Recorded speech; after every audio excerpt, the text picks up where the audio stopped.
एशो एशो आमार घरे एशो। राज्यसभा टीवी की टीम है इस बार भारत के दूसरे बड़े महानगर पश्चिम बंगाल की राजधानी कोलकाता में। वो महानगर जो अपने इतिहास में क्रांति और कला की बेशुमार धरोहर समेटे हुए है।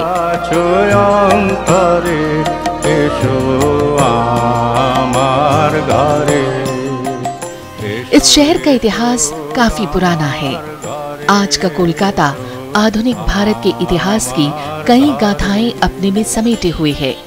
इसे सिटी ऑफ जॉय के नाम से भी जाना जाता है। लेकिन इस बार स्पेशल रिपोर्ट में राज्यसभा टीवी की टीम का दौरा है इस शहर के उन इलाकों का जहां जिंदगी आज भी एक पजल से कम नहीं है। जिंदगी आज भी एक मुसलसल संघर्ष है। जिंदगी आज भी बहुत मुश्किल है। जिंदगी आज भी महरूमियों की शिकार है, जहां आज भी नौनिहाल फुटपाथ पर बसते हैं।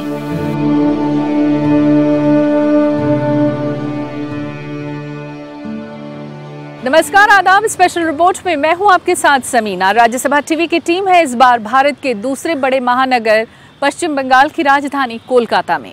कोलकाता जिसे सांस्कृतिक धरोहर और कलात्मक दर्शन के लिए बखूबी जाना जाता रहा है।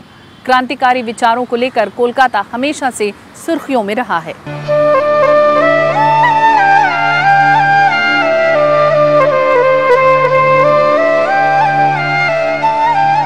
हालांकि राज्यसभा टीवी की टीम ने इस बार अपने दौरे में ये भी देखा कि इन बच्चों को यहाँ की राज्य सरकार काफी हद तक एकीकृत बाल संरक्षण योजना के तहत एक बेहतर जिंदगी देने की कोशिश कर रही है।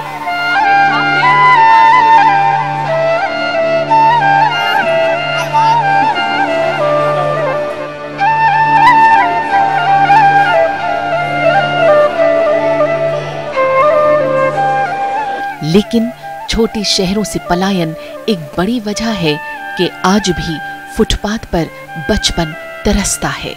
कहाँ रहते हो? इधर वहीं रहते फुटपाथ पे। और कितने भाई बहन है? एक तो भाई, दो ही तो? दो भाई बहन। मम्मी क्या करती है? पापा कोई नहीं है? दिया ना अभी, ये खाओ। पैसा नहीं, पैसा नहीं, खाने को दिया ना, खाने को दिया ना, बस। ये नज़ारा एक ऐसे समाज का है जिनकी पूरी जिंदगी फुटपाथ पर या सड़कों पर या फ्लाईओवर्स के नीचे गुजरती है। इनके पास न रहने के लिए छत है, न पहनने के लिए कपड़े, न ही इज्जत और मोहब्बत के दो बोल इन्हें मिल पाते हैं और न ही रोजगार का कोई साधन इनके पास मुहैया हो पाता है। हालांकि इनकी बेहतरी के लिए बहुत मंचों से बात होती है। इन सब में शिक्षा और रोजगार की बात भी होती है। लेकिन जहां दो वक्त की रोटी जुटाना सबसे जरूरी काम हो, वहां इनमें से बहुतों के लिए शिक्षा और एक बेहतर रोजगार एक बहुत बड़ा सपना नजर आता है। It's an uncaring society where people live on the streets and children live on the streets. Many of the children are on the streets because their families are on the streets, and many of the children are on the streets by themselves. I mean, they may not be living with their families, and they've come from different locations, and the route by which they have come is varied. And but you know, there are certain policies of the government. I mean, for instance, if we were to look at the Right to Education Act, so if the state is serious about this act, then we would like to see a situation where every child who lives on the streets is in school, and this would create a situation whereby society would be transformed. आबादी के लिहाज से भारत में बेघर बच्चों की संख्या सबसे ज्यादा है। हालांकि कितने बच्चे सड़कों पर अपना जीवन काट रहे हैं, इसका ठीक आंकड़ा सरकार के पास नहीं है। लेकिन एक बात सच है कि ज्यादातर बच्चे भागकर दिल्ली, मुंबई, कोलकाता जैसे महानगरों में पहुंचते हैं, जहां पेट भरने के लिए उन्हें मजदूरी करनी पड़ती है।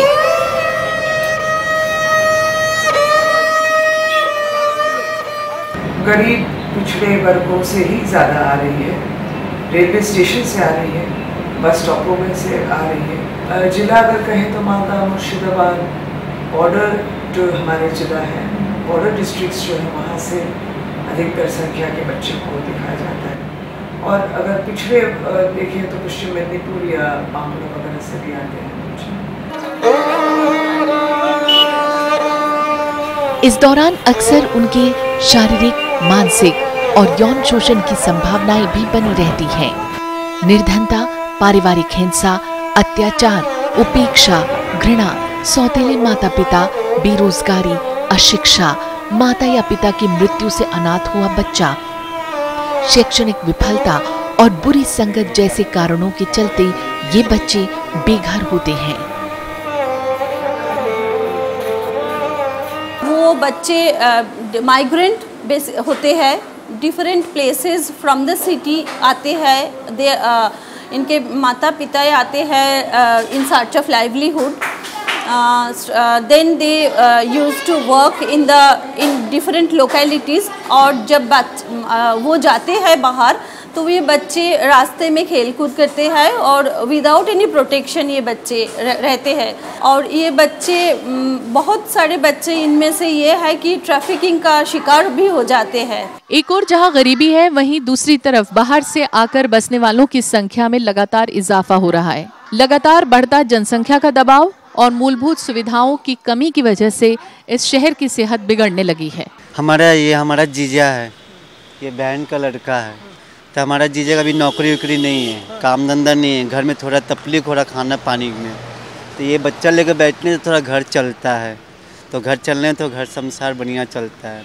और इनको नौकरी काम धंधा मिलने से अपना बाल बच्चे को अच्छा से देखे। तो चाहता है कि इनको नौकरी खोज रहा है, इसको नौकरी नहीं मिल रहा है, कि हम नौकरी खोजे, अपने बाल बच्चों को हम अच्छा से हम देखें। भीख मंगा रहा है ऐसी मजबूर का लिए, कोई खिलाने का ही आदमी नहीं है, वही लिए मजबूर से हम मांगता है बच्चा लोग पेट पालने का लिए। सरकार तो हम लोग को लिए कुछ नहीं दे रहा बना के, तो क्या करेंगे बोलिए। तो क्या होता, जिसका एक तो ये है जो दूसरा कर रहा छोड़ दे रहा, उसका 2 टो पैदा है, दूसरा फिर आ रहा उसको शादी करके फिर रख दे रहा, उसका 2-3 टो है, ऐसे कर करके 10 टो 5 टो हो जा रहा। वो का यही घूरता है, भीख मांगता है, ये करता है, वो करता, भीख मांगा उनका पेट पाल लेता। माल बाप लोग परिवार नहीं कर रहा तो क्या करेंगे, लावारिस का तरफ छोड़ के रख देता।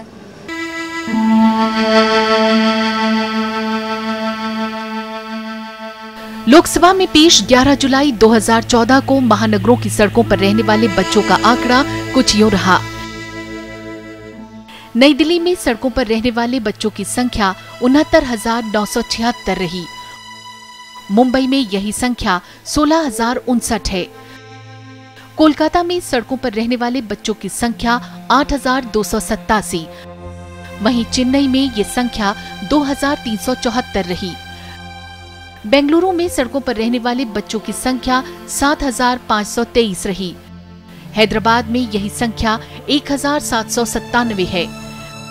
त्रिवेंद्रम में सड़कों पर रहने वाले बच्चों की संख्या 140। वहीं चंडीगढ़ में सड़कों पर रहने वाले बच्चों की संख्या 2,323 रही।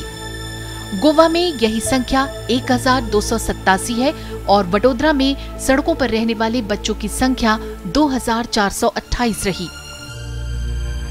कहते हैं पेट की आग एक ऐसी आग है जो 2 वक्त की रोटी जुटाना सिखा देती है। कोलकाता की सड़कों पर रहने वाले इन बच्चों की जिंदगी को देखकर इसका बखूबी अंदाजा लगाया जा सकता है, क्योंकि ये बहुत अच्छे से जानते हैं कि पैसा कहाँ से आएगा। गरीब है, बेवा है, वो तो कुछ करने नहीं सकेगा, तो उसका बाल बच्चा क्या करेगा, भीख मांग के खाएगा। तो इसलिए बच्चे भीख मांगने जाए। भीख मांग पैसा नहीं है, इसीलिए क्या करता है, भीख मांगता है। सड़क के नीचे रह जाएंगे, 5-7 अपना पैदा करते रहे। और देने वाला भी देखो, 1 दिन देगा, 2 दिन देगा, 3 दिन देगा, रोज कहाँ से देगा। सड़कों पर रहने वाले इन बेघर बच्चों की संख्या इतनी ज्यादा है कि इनके लिए जो संस्थाएं काम कर रही हैं, इन्हें ठीक रास्ते पर लाने के लिए एक अच्छी खासी मशक्कत से गुजरना पड़ता है। पहले वो लोग आके जो खुले आसमान के नीचे घूमता था, जो आज़ादी था, इधर पे वो नहीं मिला बोल के उन लोग को कुछ व्यवहार जो था कुछ मतलब कुछ भाग भी गए हैं और यहाँ रहने नहीं चाहता था। मतलब अजब अजब सा हरकत करने लगा था, तोड़ भांग करने लगा था। कोई चीज़ भी वो लोग का मतलब सब चीज़ ख़त्म कर देने का वो लोग का इच्छा कर चुका था। किसी के बात विश्वास नहीं था। फिर आस्ते आस्ते जब वो लोग जहाँ से हम लोग वो लोग को लाए हैं, आसपास के पहचान के लोग यहाँ आके मुलाकात करने लगे, या उसी के ही कोई फ्रेंड के माँ बाप आने लगे जो उसके पहचाने हुए थे, तो लोग का अंदर आस्ते आस्ते विश्वास जागता रहा।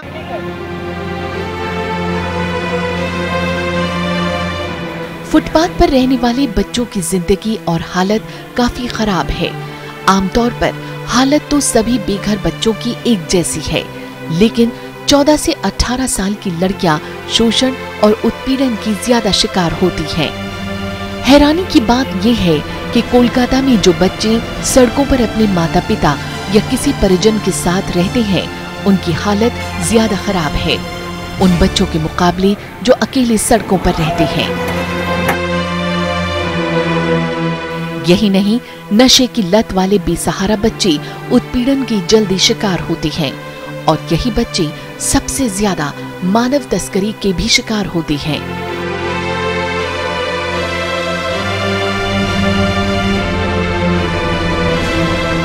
ले रहे हैं हम एक ब्रेक के बाद हम हाजिर होंगे तो आपको आशना करवाएंगे इस तस्वीर के दूसरे रुख से, जहां पर ये जो फुटपाथ पर बच्चे रह रहे हैं इनके लिए बहुत सी संस्थाएं, साथ ही सरकार भी काम कर रही है जो किसी दुआ से कम नहीं है।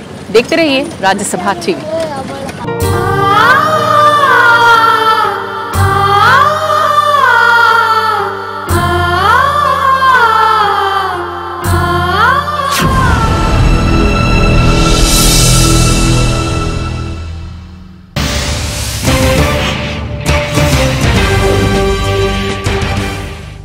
ब्रेक के बाद हम एक बार फिर हाजिर हैं। आप देख रहे हैं कोलकाता से स्ट्रीट चिल्ड्रन पर हमारी ये खास पेशकश।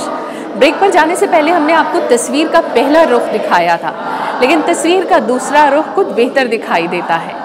जैसा कि हमने आपसे वादा किया था कि हम आपको उन बच्चों से रूबरू ज़रूर करवाएंगे जो स्ट्रीट चिल्ड्रन रहे, लेकिन कुछ संस्थाओं की मेहनत के बाद इनकी ज़िंदगी में एक बेहतर मौका आया, कुछ सुधार आया और अब ये स्कूल्स में पढ़ रहे हैं और अपनी ज़िंदगी को बेहतर करने की गरज से काफ़ी मेहनत भी कर रहे हैं।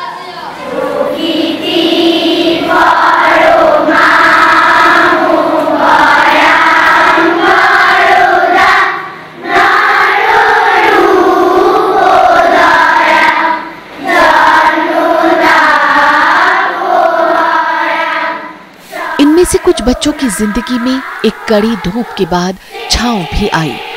एक परिवर्तन जो साफ तौर पर दिखाई देता है वो है रेनबो होम्स।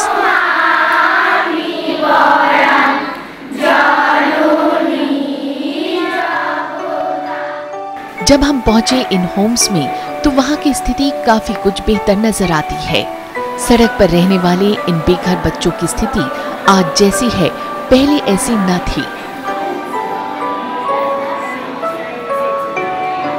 कोलकाता में बहुत से ऑर्गेनाइजेशन इन सड़क पर रहने वाले बेघर बच्चों के लिए एक बेहतर जिंदगी का जरिया तैयार करने में कामयाब रही।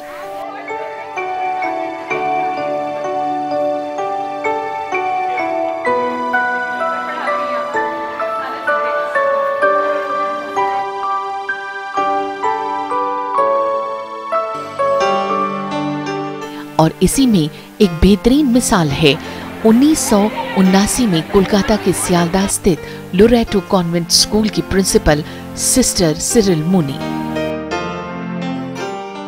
सिस्टर सिरिल मुनी इंसानियत की जीती जागती मिसाल हैं। उनका कोमल हृदय और गरीब लोगों के लिए उनका दर्दमंद दिल कहीं न कहीं इन बेघर बच्चों के लिए किसी दुआ से कम नहीं। सिस्टर सिरिल मुनी जब यहाँ प्रिंसिपल बनी तो उन्होंने अपने स्कूल को और आगे ले जाने के लिए सबसे पहले तो गरीब बच्चों के लिए स्कूल का दरवाजा खोला और इन गरीब बच्चों के लिए 50% आरक्षण रखने का नया प्रावधान शुरू किया ताकि वो भी नामी स्कूल्स में पढ़ सकें। और यूं शुरुआत हुई रेनबो स्कूल और होम्स की। Sister, what was the aim behind the Rainbow Homes? And the whole place was full of street kids, all filthy, dirty, hair matted, bedraggled clothes falling off them, rotting off them. And nobody was noticing.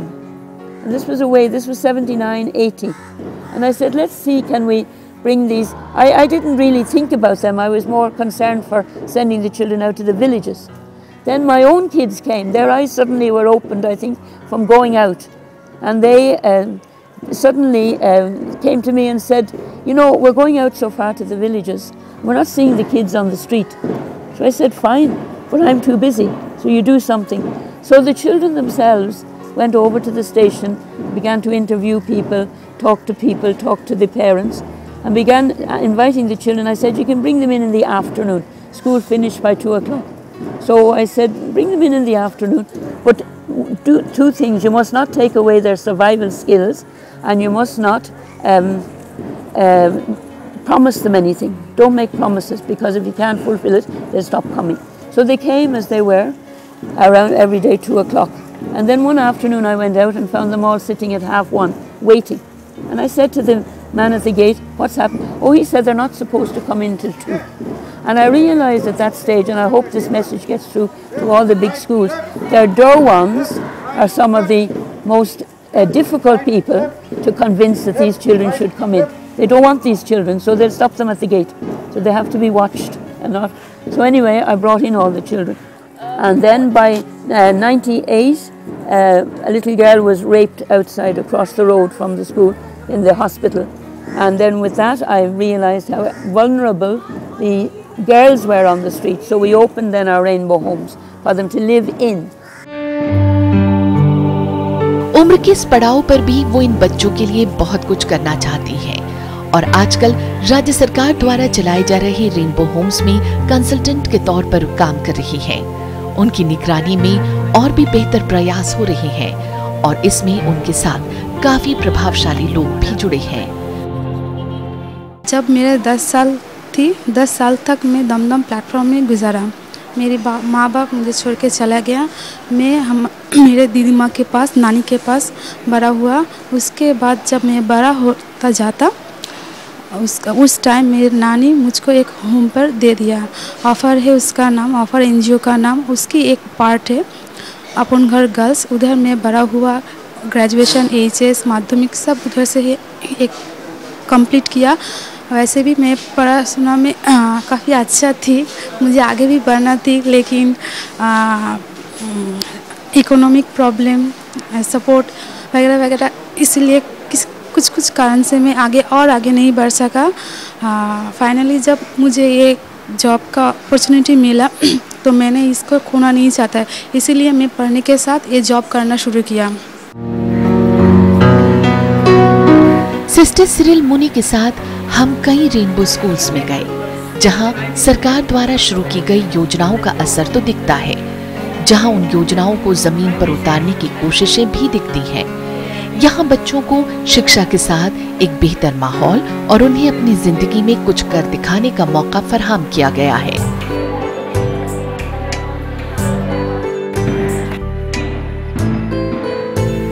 इस प्रयास में कई बच्चों की जिंदगी में बदलाव भी आया। लड़के और लड़कियों के लिए अलग से व्यवस्था और एक साफ सुथरा वातावरण, लेकिन आज भी बहुत से बच्चे इन होम्स में आने की बाट जोह रहे हैं।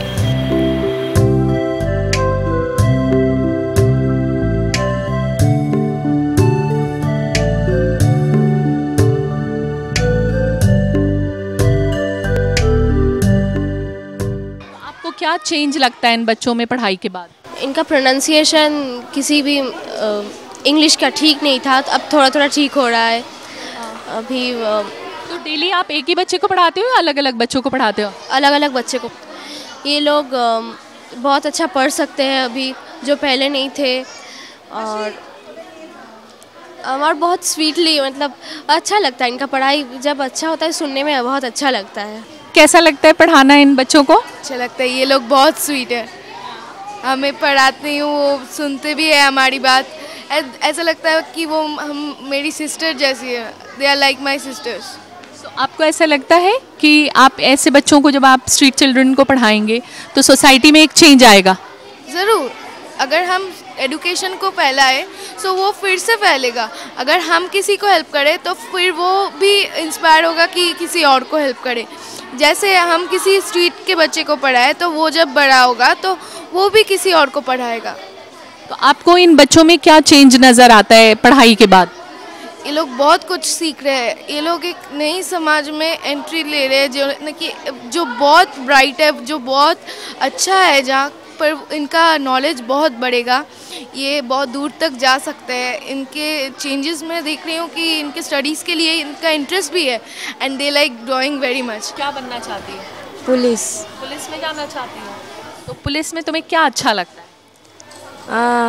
जो सब बच्चा लोग का हेल्प करता है, फिर जाके ये है जो लोग अच्छा सा नहीं है वो लोग को अरेस्ट करता है, वो सब अच्छा लगता है। मेरा नाम रानी खातून। रानी, कहाँ से आए आप? मल्लिकपुर से आए। मंडीपुर से आए? मंडीपुर से। कितने साल पहले से यहाँ पढ़ाई शुरू की रेनबो स्कूल में? एक्चुअली हम आए थे 2001 पे और बहुत छोटे थे, वहीं 2001 से हम यहीं पढ़े। अभी आप कौन सी क्लास में पढ़ रहे हो? क्लास 10th में हो। अब इस साल आपने बोर्ड देना है। क्या पढ़ रहे हो इस वक्त आप? ये रिंग आउट वाइल्ड बेल्स। हाँ, सुनाओ ज़रा, पोइट्री सुने तुमसे। Ring out wild bells to the wild sky, the flying cloud, the frosty light. The year is dying in the night. Ring out wild bells and let him die. Rainbow school में रानी खातून और नौमिता जैसे हज़ार बच्चे हैं जो यहाँ पर आकर अपनी पढ़ाई कर रहे हैं। और जो लोरेटो स्कूल सियालदा है, ऐसे कम से कम 5 स्कूल्स हैं जहाँ पर इस तरह के बच्चों को केटर किया जाता है। स्ट्रीट चिल्ड्रन पर एक बेहतरीन काम लोरेटो स्कूल का रहा है। आने वाले वक्त में ये बच्चे कुछ ना कुछ ज़रूर बनना चाहते हैं और चाहते हैं कि इनके माता पिता का ये एक बहुत बड़ा सहारा बने, और इस दिशा में ये स्कूल का ये काम सराहनीय है।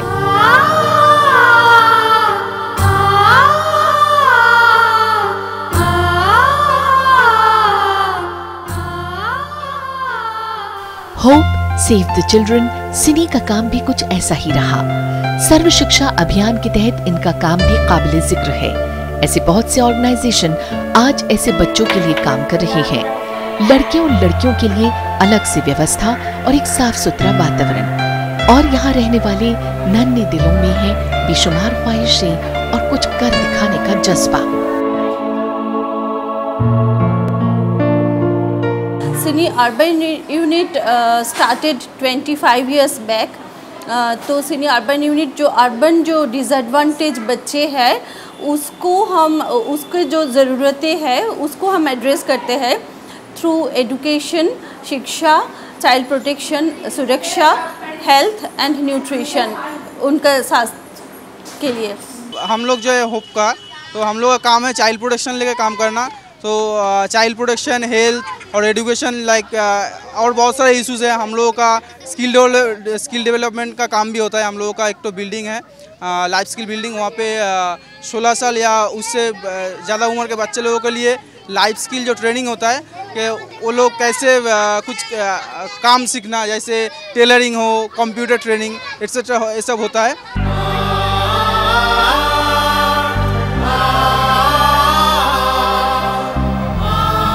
इसके अंतर्गत बेघर और बेसहारा बच्चों को आश्रय देने के लिए 45-45-10 के अनुपात से इन्हें आर्थिक मदद दी जाती थी। 1992 के बाद से ये योजना पूरी तरह से राज्य सरकार के जिम्मे आ गई। अब राज्य सरकार ही पूरे खर्च का 90% वहन करती है और 10% गैर सरकारी संगठन। इस योजना के अंतर्गत प्रति बच्चे पर तकरीबन 2000 रुपए का खर्च आता है। पहले मान लीजिए 2011 के पहले ये ICPS तो अभी बना है, लेकिन 2011 के पहले ये अलग अलग हेडिंग्स में था कि रास्ते में जो बच्चे हैं उनको अलग तरीके से देखा जाता था एक स्कीम के द्वारा, और भी जो बच्चे जिसके ऊपर निर्यातन हो रहा है या कुछ जुल्म हो रहा है उनको अलग किस्म से देखा जा रहा था, चाइल्ड लेबर को अलग किस्म से, चाइल्ड ट्रैफिकिंग को अलग किस्म से। अब इन सबों को जो है जहाँ पे बच्चे के अधिकार बच्चे की सुरक्षा पर या बच्चे के शिक्षा को लेके या स्वास्थ्य को लेके कोई भी चुनौती अगर हो तो उसको आप इंटीग्रेटेड चाइल्ड प्रोटेक्शन स्कीम द्वारा एड्रेस कर सकते। तो ये ICPS के तहत ही स्ट्रीट चिल्ड्रन जो है, बच्चे जो रास्ते पे हैं, उनको हम लोग चाहते हैं कि कोई भी सभ्य समाज में ये अच्छा नहीं दिखता है कि रास्ते में कोई भी रहे, ये बड़े हो या बच्चे हो। तो बच्चे के लिए जो है ओपन शेल्टर्स बनाए गए हैं। ये ओपन शेल्टर्स जो राज्य सरकार बनाई है करीब 29 के करीब है, 26 मान लीजिए बहुत अच्छा चल रहा है। तो इन ओपन शेल्टर्स जो सारे पश्चिम बंगाल में चल रहे हैं, इसमें जो बच्चा जो है सारा दिन रहता है, मम्मी पापा नहीं रहते कि बच्चों के लिए है स्ट्रीट चिल्ड्रन, और यहीं पे वो खाता है, पीता है, सोता है। और अगर पढ़ाई का भी बंदोबस्त करना है, शिक्षा का प्रबंध करना है, तो यहीं से उसके नज़दीकी कोई स्कूल हो तो वहाँ पे हम लोग उसकी एनरोलमेंट कर देते हैं, तो वहाँ बच्चा शिक्षा उसको प्राप्त होती है और फिर आके यहीं रहता है। बेशक कोलकाता की तरह पूरे देश में अपने अपने स्तर पर प्रयास जारी है, लेकिन आज सड़क पर रहने वाले बच्चों की संख्या में अच्छा खासा इजाफा देखने को मिल रहा है। समाज की एक अच्छी खासी भागीदारी इसमें बदलाव ला सकती है। जरूरत इन बच्चों के तय सहानुभूतिपूर्ण रवैये की और एक कोशिश की कि इन नौनिहालों को देश की भागीदारी में एक सार्थक पहल के जरिए ही सही कुछ हिस्सेदारी दी जाए। आंखों में सपने हैं, उड़ने की चाहत है, लेकिन उड़े कैसे इन्हें अपनों ने छोड़ा है। ये शेर की चंद लाइनें उस दर्द की अक्कासी कर जाती हैं जिस दर्द से ये हजारों बेघर बच्चे दिन रात गुजरते हैं। बहुत सी कोशिशों के बीच एक कोशिश की ज़रूरत बहुत तेज़ी से महसूस की जा रही है कि इन्हें एक सम्मानजनक जीवन जीने का मौका मिल सके। ये एक छोटी सी कोशिश है जो कोलकाता में बहुत सी स्वयंसेवी संस्थाओं के साथ साथ सरकार द्वारा भी की जा रही है। इन्हें रेनबो होम्स कहते हैं, लेकिन ऐसी कोशिशों को पूरे मुल्क में फैलाए जाने की ज़रूरत है ताकि बहुत से बेघर बच्चों को रेनबो होम्स की तरह कुछ बेहतर, कुछ रहने की जगह मिल सके, जहां ये अपने जीवन को अच्छे से बेहतर तरीके से गुजार सकें और देश के सतत विकास में भागीदार बन सकें। कोलकाता के रेनबो होम्स से मैं समीना अपनी पूरी टीम के साथ आपसे ले रही हूँ इजाज़त।